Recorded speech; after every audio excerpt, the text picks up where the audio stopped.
kuliah psikologi itu nggak penting sebenarnya. Kita nggak perlu kuliah psikologi untuk bisa mengerti dan punya pertanyaan-pertanyaan seputar psikologis tuh. Itu yang ngebedain.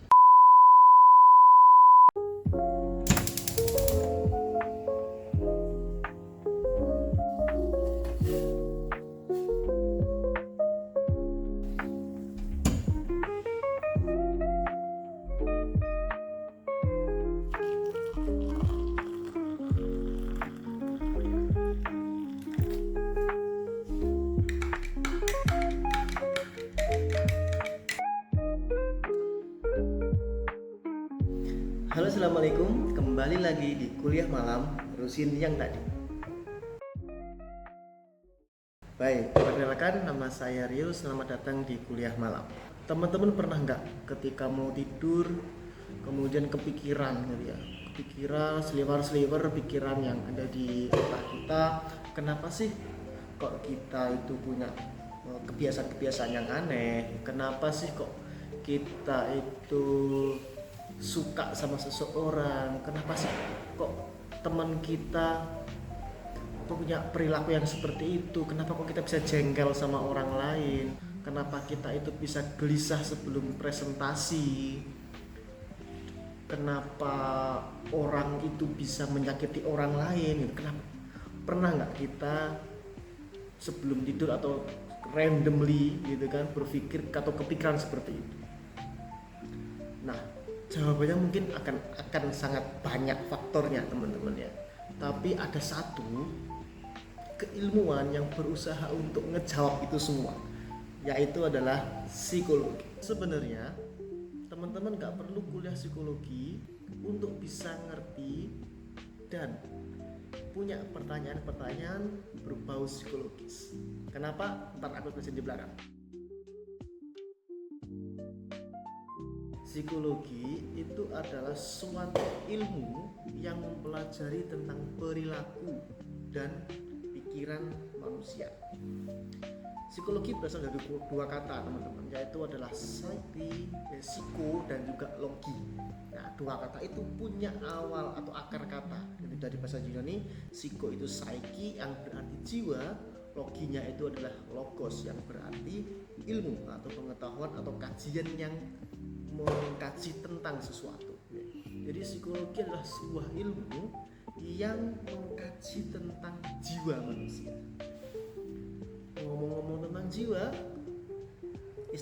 istilah jiwa untuk psikologi pada saat-saat ini sudah tidak dipakai lagi karena dianggap tidak produktif teman-teman, karena jiwa itu sangat-sangat abstrak. Jadi sekarang psikologi itu definisinya berubah menjadi ilmu yang mempelajari tentang proses mental dan juga perilaku. Nah, kenapa proses mental dan perilaku? Karena dua hal tersebut yang bisa diukur. Oke, sebelum psikologi diakui sebagai cabang ilmu sendiri teman-teman, pemahaman tentang pikiran dan perilaku psikologi itu masih menjadi bagian dari teologis, mitologi, serta filsafat.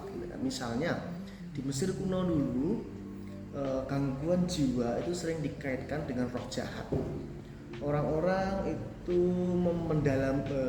orang-orang itu yang mengalami halusinasi atau gangguan-gangguan psikologis itu sering dianggap kerasukan roh jahat. Dan pengobatannya pun juga harus dilakukan dengan ritual-ritual keagamaan tuh.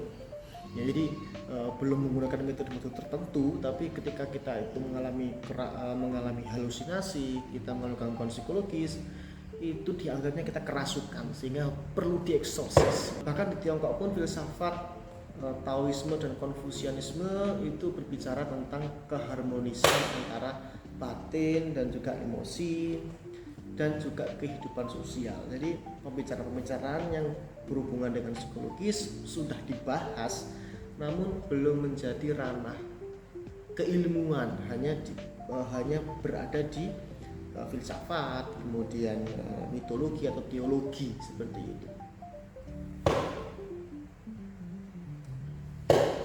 Nah, sementara itu di dunia barat, dunia Eropa, di Yunani terdapat filsuf banyak sekali filsuf. Contohnya beberapa di antaranya adalah Socrates, di mana dia itu berbicara tentang kesadaran diri atau pengenalan dengan diri sendiri gitu kan. Kemudian selain Socrates ada Plato juga berargumen bahwa jiwa itu terdiri dari 3 bagian teman-teman. Di situ ada rasio, kemudian ada courage atau keberanian, kemudian ada hawa nafsu, di mana hawa nafsu sebagai drive untuk bisa agar kita tuh memiliki motivasi tertentu gitu kan. Sedangkan rasio itu adalah sesuatu yang bisa membatasi membatasi kita apakah nafsu itu perlu dipuaskan sedemikian rupa atau tidak. Kemudian selain itu ada keberanian juga. Kemudian selain Plato ada yang namanya Aristoteles gitu kan. Aristoteles itu bahkan dia sedikit lebih empiris, di mana dia menulis sebuah buku yang berjudul De Anima, atau sesuatu yang tidak tergambar atau jiwa, anima gitu kan. De Anima.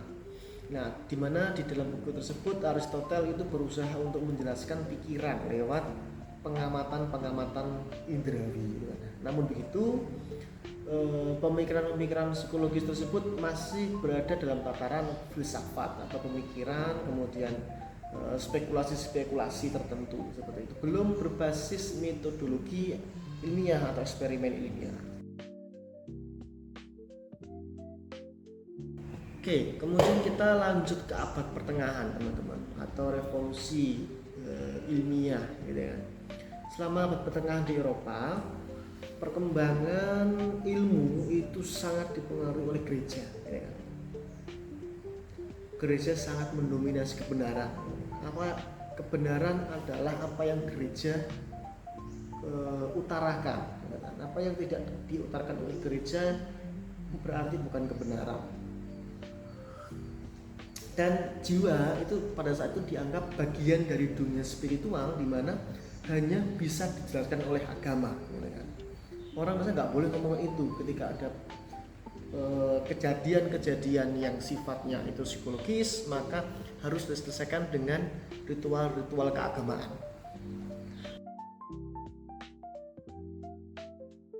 Kemudian pada abad ke-17 ada seorang tokoh pemikir yang bernama René Descartes gitu kan, yang kemudian mengajukan pemisahan. Jadi René Descartes tuh berpendapat bahwa manusia itu terdiri dari 2 hal tuh. Ada mind dan juga ada body, yang kemudian selanjutnya disebut dengan mind body dualism atau dualisme.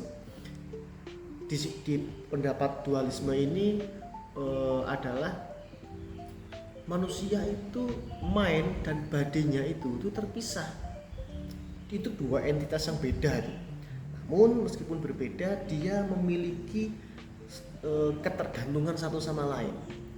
Body doesn't mean anything kalau nggak punya mind gitu kan. Body kalau nggak punya mind maka dia itu mati. Sedangkan mind dia juga doesn't mean anything kalau nggak ada body yang menggerakkannya. Jadi mind itu adalah sesuatu penggeraknya, dorongannya, dan body itu sesuatu yang memfasilitasi dorongan dari mind itu.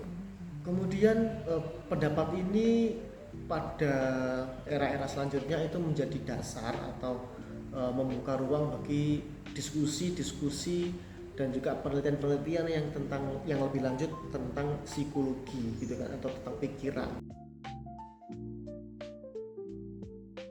Kemudian selanjutnya pada abad ke-18 muncullah seorang filsuf yang bernama John Locke, di mana dia berpendapat bahwa manusia itu adalah sesuatu yang suci. Manusia pada dasarnya adalah baik, di mana ketika dia lahir dia itu seputih kertas, putih kanvas. Kemudian apa yang membentuk kita, apa yang membentuk manusia itu adalah pengalaman-pengalamannya. Manusia menjadi jahat karena lingkungannya itu mendukung untuk dia menjadi jahat. Manusia menjadi tetap baik karena lingkungannya mendukung dia untuk jadi tetap baik. Manusia menjadi pembohong karena lingkungannya itu membuat dia jadi pembohong, dan sebaliknya. Jadi lingkungan itu 100% berpengaruh terhadap perkembangan manusia atau perkembangan psikologis manusia. Oke, kemudian psikologi baru dikatakan sebagai atau baru diakui sebagai ilmu itu pada saat abad ke-19, teman-teman. Abad 19 di mana di situ ada seseorang yang bernama Wilhelm Wundt pada tahun 1879 gitu kan. Di mana dia adalah seorang dokter di Jerman gitu kan. Nah, awal mula psikologi itu menjadi sebuah pengetahuan dimulai dari seorang dokter, di mana dia itu membuat laboratorium psikologi pertama itu di kota tempat dia bekerja. Nah, disinilah letak di mana kemudian penelitian psikologi itu mulai empiris dan juga terukur karena ada labnya, ada laboratoriumnya yang bisa mengontrol. Wundt itu menggunakan metode kesadaran atau penelitian tentang kesadaran itu melalui metode introspeksi yang terkontrol, di mana dia itu punya partisipan, kemudian dia itu ditanyain tuh partisipannya satu persatu untuk mendeskripsikan pengalaman-pengalaman mereka secara sistematis gitu kan.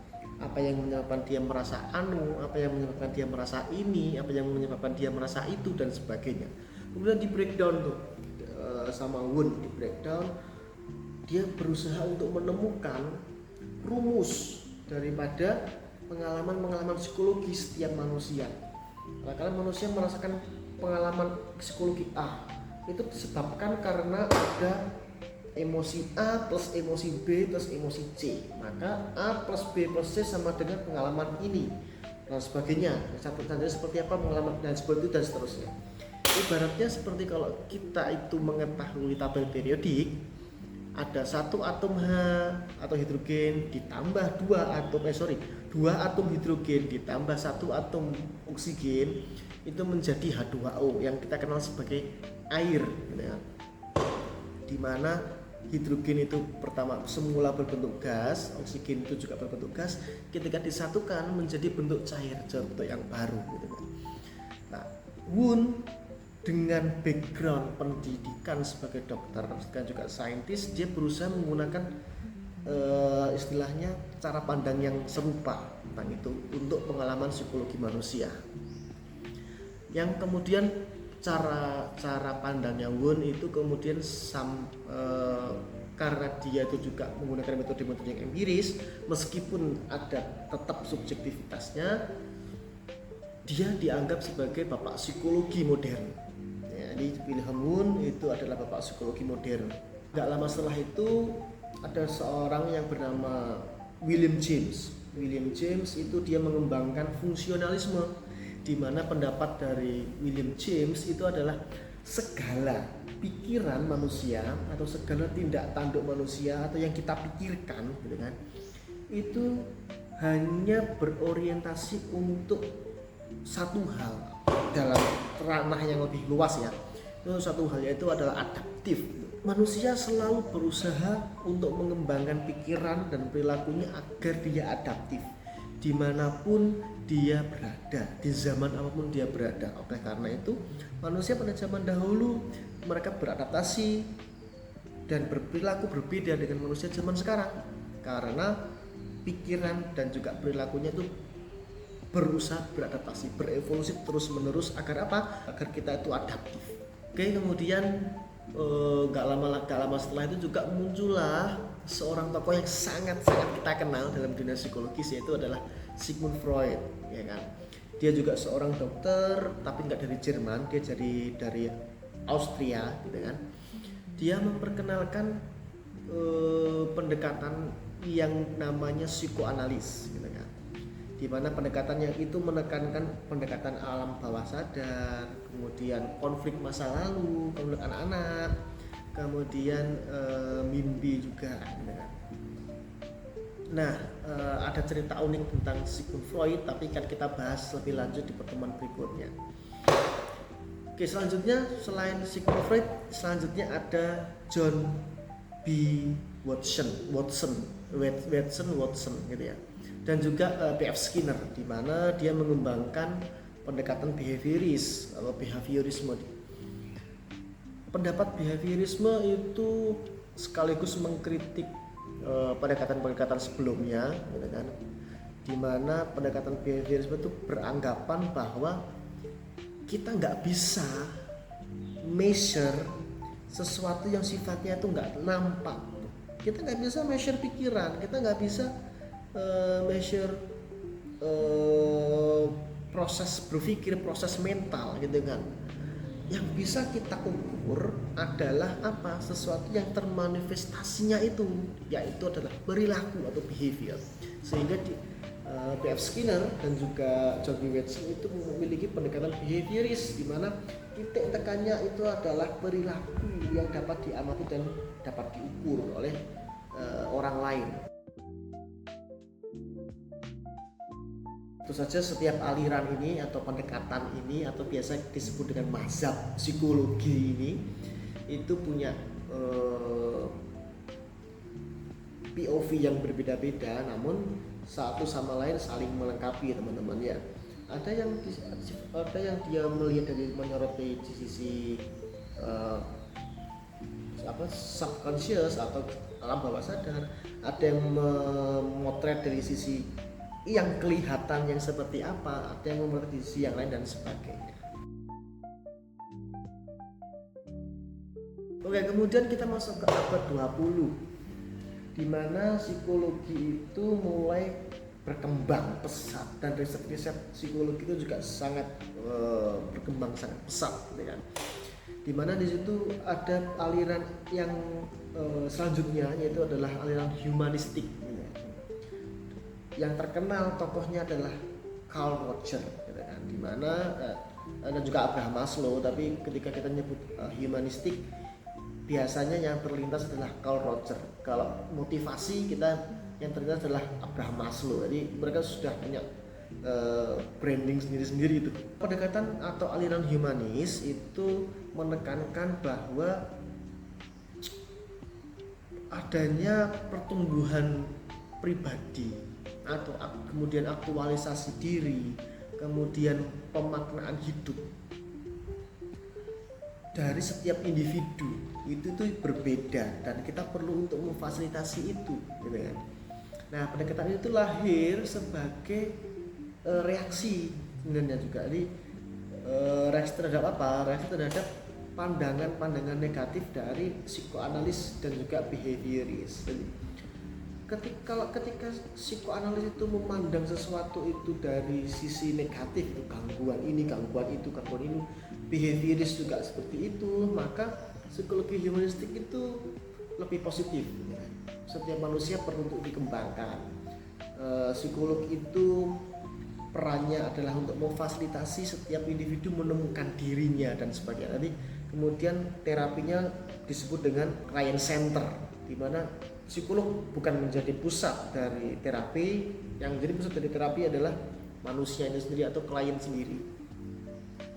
Kemudian pada tahun 1950 psikologi mengembalikan fokusnya ke proses mental seperti persepsi, memori, kemudian pengambilan keputusan, bagaimana seseorang itu mengambil sebuah keputusan. Kemudian ada seorang tokoh yang namanya itu Jean Piaget, menelurkan sebuah aliran yang lain, yaitu adalah psikologi kognitif, gitu ya. Dimana dia penelitiannya itu menggunakan anaknya sendiri, dia lihat anaknya perkembangan seperti apa, proses kognitifnya seperti apa, yang berbeda apa, yang berkembang seperti apa, itu kemudian yang dilaporkan. Selanjutnya ada psikologi biopsychology atau neuropsychology, di mana kondisi-kondisi psikologis atau pengalaman-pengalaman psikologis setiap manusia itu bisa dijelaskan biologically, gitu kan? Karena apa sih yang mengontrol perilaku kita? Apa sih yang membuat kita itu marah-marah? Apa yang membuat kita itu marah-marah? Apa yang membuat kita itu berpikir tertentu? Adalah otak yang mengatur. Jadi biopsychology atau neuropsychology itu berusaha untuk menjawab bagian mana kenapa kita berperilaku tertentu secara biologi di otak kita, bagian otak mana yang bekerja untuk mengatur perilaku kita yang tertentu tadi itu ya, itu biopsychology. Jadi pembahasannya saraf, kemudian hormon gitu kan, dan tentu saja pendekatan neuropsychology itu adalah pendekatan yang memerlukan multidisiplin ilmu gitu. Ada dokter, ada seorang ahli biologi dan sebagainya. Kemudian selanjutnya adalah psikologi positif. Ini adalah aliran yang relatif baru daripada yang lain-lain gitu kan, dikembangkan oleh Martin Seligman, di mana Martin Seligman itu fokus kepada hal-hal yang positif, namanya aja psikologi positif ya Pak. Yang dia itu fokusnya kepada memotret gangguan, kemudian how to overcome it atau how to cure it, karena mereka adalah dokter ya kan. Kemudian kalau psikologi positif itu fokusnya ke apa? Fokusnya ke strength-nya, fokusnya ke happiness-nya, fokusnya ke kesejahteraan mentalnya, bagaimana untuk mendapatkan itu, bagaimana untuk meningkatkan itu, bagaimana untuk mempertahankan itu. Jadi fokusnya bukan tentang gangguannya dulu, tapi fokusnya ke meningkatkan apa yang udah ada nih. Ini apa yang strength yang kita udah punya kita tingkatkan, kemudian dan sebagainya. Jadi fokusnya lebih positif nih, makanya disebut dengan psikologi positif. Nah, kemudian dari itu semua, teman-teman, dari itu semua psikologi saat ini itu punya sangat banyak cabang. Beberapa diantaranya adalah psikologi klinis, gitu kan. Kalau di Indonesia itu di bawahnya Menkes, gitu kan, Kementerian Kesehatan. Kemudian ada psikologi pendidikan, ada psikologi industri dan organisasi, ada psikologi sosial, ada psikologi perkembangan, ada psikologi forensik, ada psikologi politik, ada psikologi olahraga, dan banyak lagi. Untuk asosiasinya ada sangat-sangat banyak teman-teman ya. Jadi artinya apa? Artinya psikologi itu bisa masuk ke segala lini selama ada satu syarat khusus nih, yaitu ada manusianya. Selama di situ ada manusia, psikologi bisa masuk ke sana. Baik, kita sekarang ada di ujung video, dan kesimpulan yang bisa kita dapatkan dari video ini adalah psikologi itu tidak hanya sebuah teori teman-teman, tapi psikologi itu adalah sesuatu yang ketika kita benar-benar pelajari itu bisa membantu kita untuk apa? Membantu kita untuk memahami kita sendiri, membantu kita untuk memahami orang lain, dan ketika kita bisa memahami diri sendiri dan orang lain, kita akan bisa bersikap terhadap sebuah peristiwa. Kenapa kita itu punya emosi tertentu? Kenapa kita itu merasa senang, merasa sedih? Dengan kita memahami psikologi, maka kita bisa menemukan jawabannya. Meskipun begitu teman-teman, ketika saya ditanyain tentang psikologi secara personal, apa sih yang membuatmu tertarik dengan psikologi? Menurutmu psikologi itu apa sih? Ketika saya ditanya seperti itu, saya selalu bilang, untuk bisa mengetahui, kemudian bertanya dan berpikir secara psikologis yang bermuatan psikologis, kita nggak perlu kuliah psikologi, karena di psikologi itu hal yang saya dapatkan, hal utama yang saya dapatkan untuk ketika saya benar-benar memeras pelajaran-pelajaran di psikologi waktu sekolah, itu adalah kesadaran, meningkatkan kesadaran bahwa setiap orang berbeda, kesadaran bahwa setiap orang itu unik, sehingga bagaimana kita memperlakukan orang lain itu harus berbeda, bagaimana kita melihat perbedaan itu sebagai sesuatu yang biasa aja, bahwa kita dan pemahaman atau kesadaran kenapa manusia itu sering berkerumun, kenapa manusia itu cenderung untuk suka sesama manusia yang lain yang memiliki kesamaan gitu kan. Nah, manusia itu cenderung suka atau lebih mudah dekat dengan seseorang yang dia anggap punya kesamaan. Kesadaran-kesadaran seperti itu yang didapatkan di psikologi. Dan nggak perlu kuliah di psikologi kan bisa tahu seperti itu. Hanya saja ketika kita sudah tahu, sudah bertanya pertanyaan-pertanyaan psikologis, kita perlu untuk membuktikan apakah asumsi-asumsi psikologis itu yang kita buat itu beneran valid atau enggak. Maka kita perlu adanya metodologi ilmiah. Nah, itulah yang dipelajari di psikologi. Itu yang membedain. Karena kalau common sense semua orang bisa. Ya, jadi kalau orang lain itu punya anggapan, dia bisa mengobservasi, dia bisa mewawancara, kemudian dia punya persepsi. Nah, persepsi itu kemudian disebut dengan common sense.